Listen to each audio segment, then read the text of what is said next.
नमस्कार, हर खबर हरियाणा में आपका स्वागत है। मैं हूं आपके साथ भावना त्रिपाठी। रुक करेंगे प्रदेश के तमाम बड़ी खबरों की ओर। हरियाणा विधानसभा चुनाव को लेकर प्रधानमंत्री नरेंद्र मोदी ने पलवल में जन आशीर्वाद रैली को संबोधित किया। इस दौरान मुख्यमंत्री नायब सिंह सैनी, प्रदेश अध्यक्ष मोहनलाल बडौली भी मौजूद रहे। मुख्यमंत्री नायब सिंह सैनी ने रैली को संबोधित करते हुए कहा कि 5 तारीख को पीएम मोदी द्वारा अनुच्छेद 370 को खत्म किया गया और उसी 5 तारीख को राम मंदिर का शिलान्यास किया गया। अब एक बार फिर 5 तारीख आने वाली है। मैं आपको विश्वास दिलाता हूं कि इस 5 तारीख को हरियाणा तीसरी बार बीजेपी की सरकार बनाकर इतिहास रचेगा। वहीं प्रधानमंत्री नरेंद्र मोदी ने लोगों को संबोधित करते हुए कहा कि आप सभी बड़ी संख्या में हमें अपना आशीर्वाद देने के लिए यहां आए हैं। ये सभा हरियाणा चुनाव के परिणाम को दर्शाती है। हम आपके आशीर्वाद और समर्थन के लिए आभारी हैं। में तो चुनाव अभियान चल रहा है, लेकिन आज जम्मू कश्मीर में अंतिम चरण का मतदान हो रहा है। वहां बहुत भारी संख्या में लोग लोकतंत्र के पर्व में हिस्सा ले रहे हैं। मैं जम्मू कश्मीर के सभी मतदाताओं से कहूंगा कि वे अपना वोट जरूर डालें। साथियों, मैं यहां नजर कर रहा हूं, काफी परिचित चेहरे नजर आ रहे हैं। साथियों, मैंने एक सामान्य कार्यकर्ता के रूप में लंबे समय तक हरियाणा की जमीनी राजनीति को देखा है। बीते दिनों हरियाणा के अलग अलग क्षेत्र में मुझे चुनाव अभियान के लिए, जनता जनार्दन के दर्शन के लिए जाने का अवसर मिला है। आज इस चुनाव की ये मेरी अंतिम सभा है और आपने भी मेरी इस चुनाव की आखिरी सभा को 4 चांद लगा दिए। आज गांव-गांव में चारों तरफ भाजपा की लहर है। हर जगह एक ही आवाज गूंज रही है, भरोसा दिल से, भाजपा फिर से। भरोसा दिल से,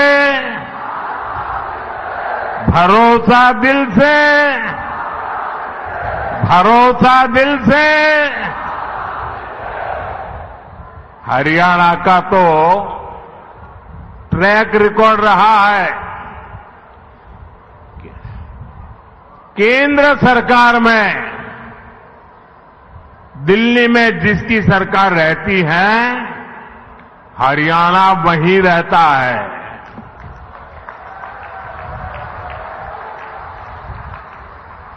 आपने दिल्ली में तीसरी बार भाजपा सरकार बनाई, अब यहां तीसरी बार भाजपा सरकार बनाना आप लोगों ने तय कर लिया है।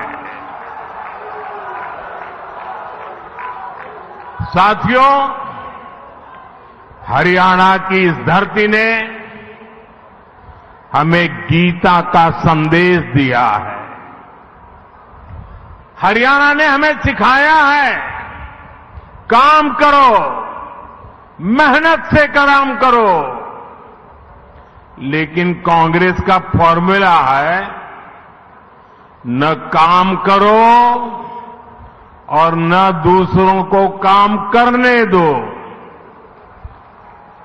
कांग्रेस की राजनीति केवल झूठे वादों तक सीमित रहती है, जबकि भाजपा की राजनीति मेहनत करना और परिणाम ला करके दिखाना, हम मेहनत पे ध्यान केंद्रित करते हैं, हम परिणाम पर ध्यान केंद्रित करते हैं। और कांग्रेस कभी भी खुद मेहनत नहीं करती। कांग्रेस को लगता था कि 10 साल हो गए, हरियाणा वाले उन्हें थाली में परोसकर सत्ता दे देंगे। यही गलतफहमी कांग्रेस को मध्य प्रदेश में भी थी। वहां भी कांग्रेस के लोग पहले ही जीत का जश्न मनाने लग गए थे, लेकिन वोटिंग के दिन मध्य प्रदेश की जनता ने कांग्रेस को दिन में तारे दिखा दिए, आईना दिखा दिया।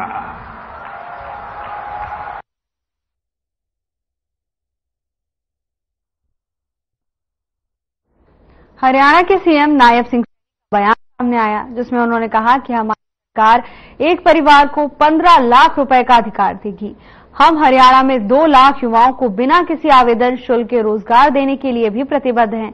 इसके साथ ही उन्होंने कहा कि मैं आपसे आपके विधायक प्रत्याशी के बारे में पूछना चाहता हूं। कांग्रेस पार्टी ने अपने गुंडे खोल दिए हैं और कहा है कि सरकार आ रही है, पहले अपनी जेबें भरेंगे। ये हमारी सरकार के द्वारा दिया जाएगा। एक परिवार को 15 लाख रुपए का अधिकार ये देने का निर्णय हमारी सरकार ने किया है। भाइयों, हमने ये भी संकल्प किया है कि आने वाले समय के अंदर हमारी सरकार युवाओं को हरियाणा प्रदेश में 2 लाख युवाओं को बिना पर्ची बिना खर्ची के रोजगार देने का काम ये हमारी सरकार करेगी। भाइयों, मैं आसंद की सरदारी के बीच में आया हूं, मेरी मातृशक्ति भी बैठी है। मैं आप लोगों से एक बात पूछना चाहता हूं। आपके यहां के विधायक भाई जो प्रत्याशी है कांग्रेस के, गुंडिया खोल ली उसने, कहने लगा कहा जी सरकार आ रही है और सबसे पहले तो मैं अपना घर भरूंगा।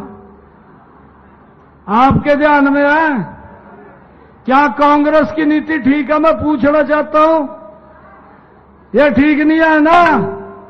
तो 8 तारीख को वोट की चोट से 5 तारीख को कांग्रेस को इस बात का जवाब देना है। भाइयों, जो मंच से बोलते खुलेआम बोलते कि सरकार बिना घपले के नहीं चलती, घपले तो करने पड़ते हैं।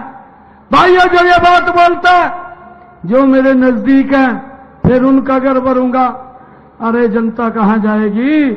और जब ये बात राहुल बाबा को पता लगी कि हमारे प्रत्याशी ने ये घोषणा किया, सबसे पहले राहुल बाबा अपना तामझाम उठाका अपने जीजे को लेकर के यहां संद में आ गया। भाइयों, ऐसी कांग्रेस से बचियो, मैं आप लोगों को निवेदन करने के लिए आया हूं। अरे जिन लोगों ने इस देश और प्रदेश को लूटने का काम किया है, अब भी वो भूखे बैठे हैं।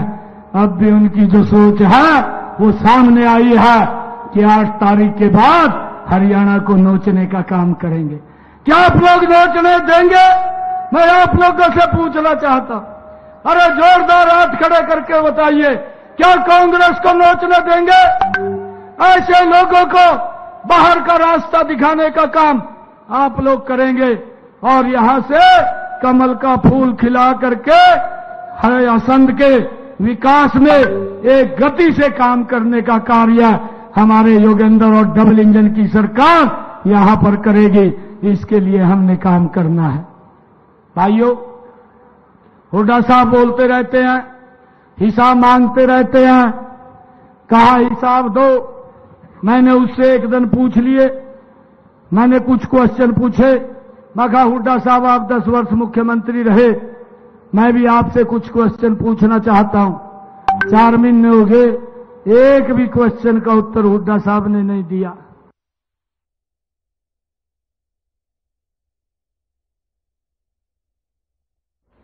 हरियाणा में विधानसभा चुनाव को लेकर हलचल तेज हो गई है, तो वहीं सभी दल पूरे दमखम से प्रचार प्रसार में जुटे हुए हैं। अनाज मंडी जुलाना में प्रियंका गांधी पहुंचेंगी। प्रियंका गांधी के आगमन की तैयारियां भी पूरी हो गई हैं। आपको बता दें कि यहां प्रियंका गांधी कांग्रेस प्रत्याशी इंटरनेशनल खिलाड़ी विनेश फोगाट के लिए वोट की अपील करेंगी। हरियाणा विधानसभा चुनाव को लेकर सभी दल पूरी तरह से अलर्ट नजर आ रहे हैं। सभी पार्टी के तमाम दिग्गज चुनावी प्रचार में जुटे हुए हैं। सभी ताबड़तोड़ रैलियां कर रहे हैं। बीजेपी के साथ साथ कांग्रेस भी पूरी तरह से अलर्ट नजर आ रही है। जहां एक तरफ प्रधानमंत्री नरेंद्र मोदी ने बीजेपी के चुनाव प्रचार को मजबूती दी, तो वहीं कांग्रेस की ओर से प्रियंका गांधी भी जुलाना पहुंचेंगी और अनाज मंडी में जनसभा को संबोधित करेंगी। इस दौरान वो विनेश फोगाट के लिए जनता से वोट की अपील करेंगी। प्रियंका गांधी के आगमन की तैयारियां पूरी तरह से पूरी कर ली गई हैं। इस दौरान पार्टी के कई दिग्गज नेता और कार्यकर्ता भी उनके साथ नजर आएंगे। चुनाव को लेकर जहां एक तरफ रणनीति बनाने पर जोर दिया जा रहा है, तो वहीं चुनाव से पहले प्रचार प्रसार भी तेज होता हुआ दिखाई दे रहा है। कांग्रेस की ओर से प्रियंका गांधी जुलाना पहुंचेंगी। यहां वो विशाल जनसभा को संबोधित करेंगी। कार्यक्रम की तैयारियां पूरी कर ली गई हैं। अब बस प्रियंका गांधी के आगमन का इंतजार है। वक्त चला एक छोटे से ब्रेक का, जल्द हाजिर होंगे ब्रेक के बाद।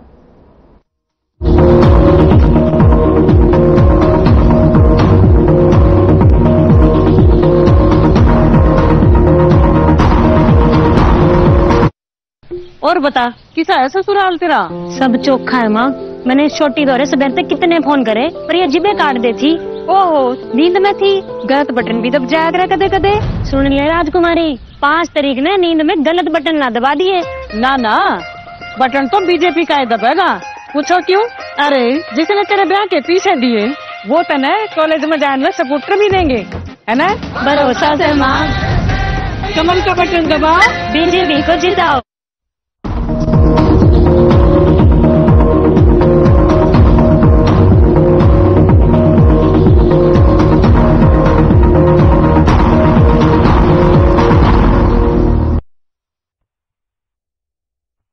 ब्रेक के बाद आपका स्वागत है। खबरों में आगे बढ़ेंगे। जेजेपी ने जींद के पुलिस अधीक्षक सुमित कुमार और उचाना के एसएचओ पवन शर्मा के खिलाफ शिकायत की है। उन्होंने पुलिस अधीक्षक और एसएचओ पर ड्यूटी सही तरीके से नहीं निभाने के आरोप लगाए। आपको बता दें कि सोमवार की रात पूर्व उप मुख्यमंत्री दुष्यंत चौटाला और आजाद समाज पार्टी के नेता और सांसद चंद्रशेखर रावण के काफिले पर पत्थरबाजी हुई थी। खबर चंडीगढ़ से है, जहां जेजेपी ने पुलिस अधीक्षक के खिलाफ शिकायत दर्ज कराई है। आपको बता दें कि पूर्व डिप्टी सीएम पर पत्थरबाजी का मामला सामने आया था, जिसके बाद अब उन्होंने प्रशासनिक अधिकारियों पर आरोप लगाए हैं। उचाना के एसएचओ के खिलाफ शिकायत दर्ज कराई है और सख्त कार्रवाई की मांग की गई है। चुनाव से पहले सियासी हलचल तेज होती हुई दिखाई दे रही है, तो वहां पूर्व डिप्टी सीएम दुष्यंत चौटाला पर पत्थरबाजी का मामला सामने आया था, जिसके बाद अब जेजेपी ने पुलिस अधीक्षक के खिलाफ शिकायत की है और उन पर कार्रवाई करने की मांग की है।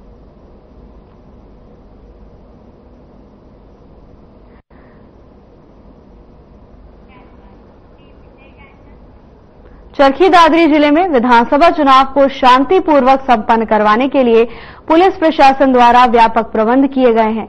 विधानसभा चुनाव के मद्देनजर एसपी पूजा वशिष्ठ के नेतृत्व में पुलिस प्रशासन और अर्धसैनिक बलों के जवानों द्वारा फ्लैग मार्च निकाला गया।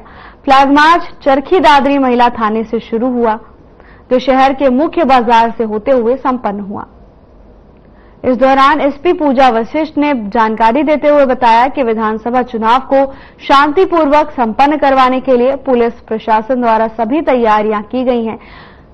साथ ही उन्होंने कहा कि जिले में कानून व्यवस्था बनाए रखने के लिए विशेष नाकाबंदी भी की गई है। वहीं आने वाले वाहनों की चेकिंग की जा रही है।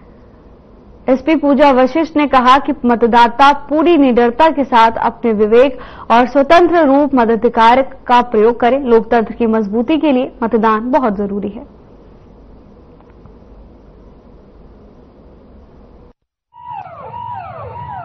हमारे पास 7 कंपनी आई हुई है, जो कि सुबह शाम एरिया डोमिनेशन कर रही है। आज मैंने भी इन लोगों के साथ शहर में किया है और इलेक्शन खत्म होने तक रोज सुबह शाम इसी टाइप की हम जो एरिया डोमिनेशन और फ्लैग मार्चेस है और ECI की गाइडलाइंस के अनुसार उनकी जो एक्स्ट्रा एम्प्लॉयमेंट के नॉर्म्स है उसके अनुसार हमने इन सबकी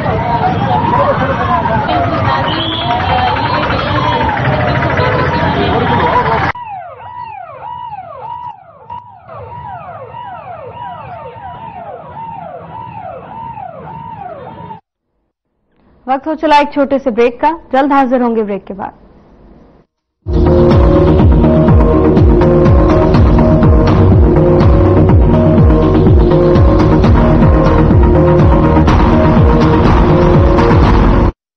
अरे छोरे रेन फॉर आयरन अभी चालू कर दे। अरे सॉरी ताऊ वो गलत बटन दबा दिया। आड़े गलत बटन दबा दिया तो कोई बात ना, पर 5 तारीख ने ओड़े गलत बटन दबा दिया ना तो बिना बिजली पानी मुआवजे और MSP वाले दिन वापस आ जाएंगे। पर हम आन देंगे तब ना ताऊ, आएगी तो बीजेपी। भरोसा है, सभी 24 फसलों पर मिलती रहेगी MSP। कमल का बटन दबाओ, बीजेपी को जिताओ।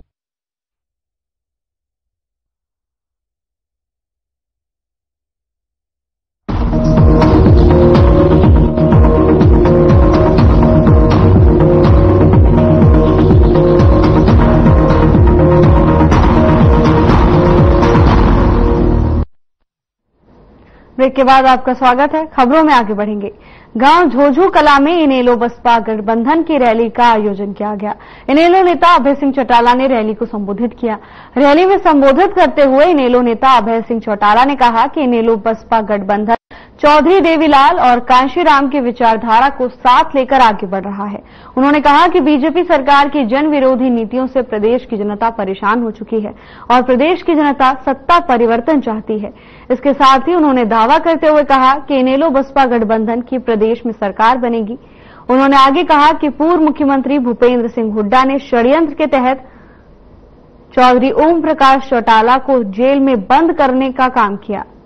तो वहीं इसके साथ ही उन्होंने कहा कि इनेलो बसपा गठबंधन की सरकार बनने पर कांग्रेस शासनकाल के दौरान किए गए भ्रष्टाचार की जांच करवाकर भूपेंद्र सिंह हुड्डा को जेल भेजेंगे।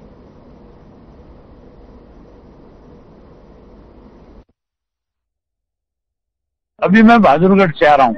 मुझे यमुनानगर भी जाना था। मेरे हेलीकॉप्टर में टेक्निकल प्रॉब्लम की वजह से वहां जा नहीं पाया। वहां मैंने चौधरी शेर सिंह की ड्यूटी लगाई और दूसरा हेलीकॉप्टर लेकर के अब आपके बीच में पहुंचा हूं। मुझे केवल कोई आपकी यहाँ की नहीं बल्कि पूरे प्रदेश से आज इस किस्म के हालात बने हुए हैं कि बहुजन समाज पार्टी और इंडियन नेशनल लोकदल पार्टी आज की तारीख में 30 से 35 सीटें जीतने जा रही है। अगले 2-3 दिन में और हालात बदलेंगे और हम पूर्ण बहुमत के साथ अपनी सरकार बनाएंगे। आपके सामने कांग्रेस के पास तो उम्मीदवार भी नहीं है। यहाँ बारडा में कोई ऐसा व्यक्ति कांग्रेस को नहीं मिला जिस पे विश्वास भरोसा करके उसको उम्मीदवार बना करके भेज दे। इसीलिए बाहर से लाकर के उम्मीदवार खड़ा किया है। तो बाहर से जिनके पास उम्मीदवारों की कमी और टोटा है उनका राज कैसे बनेगा? राज तो उसका बना करता है जिसकी अपना संगठन हो और जिसके अपने कार्यकर्ताओं पे विश्वास और भरोसा हो। हमारा संगठन भी मजबूत है और हमारे कार्यकर्ता जो है वो उससे भी ज्यादा मजबूत है। हमें उन पर बहुत विश्वास और भरोसा है। यहाँ के मतदाता पे उससे भी ज्यादा बड़ा भरोसा है कि वो ज्यादा से ज्यादा मत से विजय पंचकामा को जिताने का काम करें। भूपेंद्र सिंह हुड्डा की सरकार बनेगी तब की बात है ना। अभी तो खबाब हैं खाली। इस तरह के खबाब इन्होंने बहुत बार लिए हैं।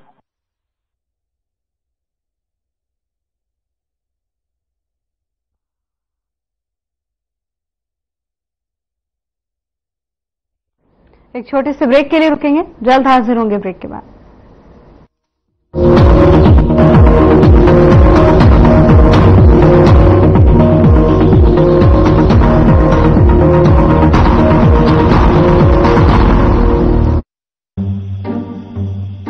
क्या बोलने लग रही है?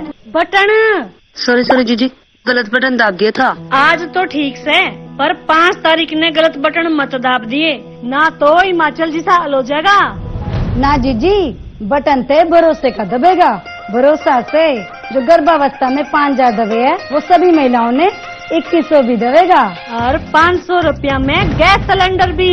भरोसा से कमल का बटन दबाओ, बीजेपी को जिताओ।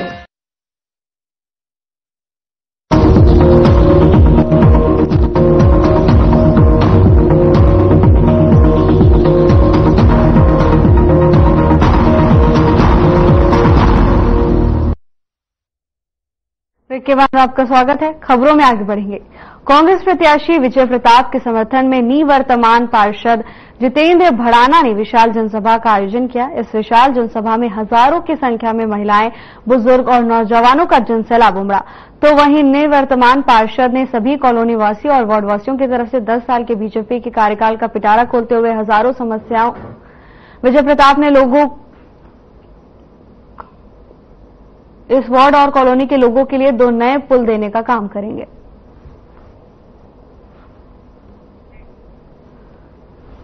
हरियाणा में विधानसभा चुनाव को लेकर सियासी हलचल तेज होती हुई दिखाई दे रही है। लगातार जनसभाओं का आयोजन किया जा रहा है। तो वहीं फरीदाबाद में भी कांग्रेस की ओर से जनसभा का आयोजन किया गया, जिसमें कांग्रेस प्रत्याशी ने बीजेपी पर जमकर निशाना साधा। हरियाणा में अब चुनावी दौर अपने आखिरी चरण पर है।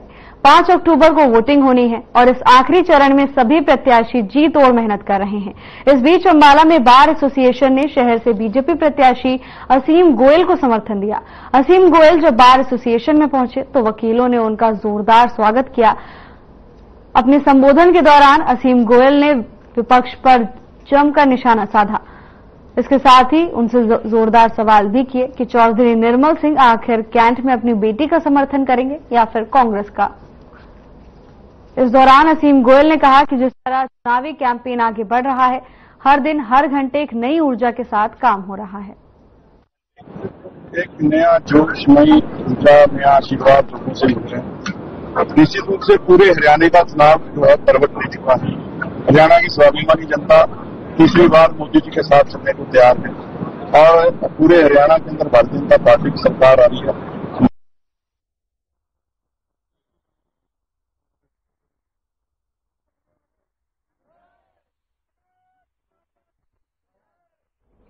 बुलेटिन में मेरे साथ बस इतना ही। अब वक्त हो चला है डॉक्टर राकेश गुप्ता के साथ हमारे खास कार्यक्रम प्लस माइनस का।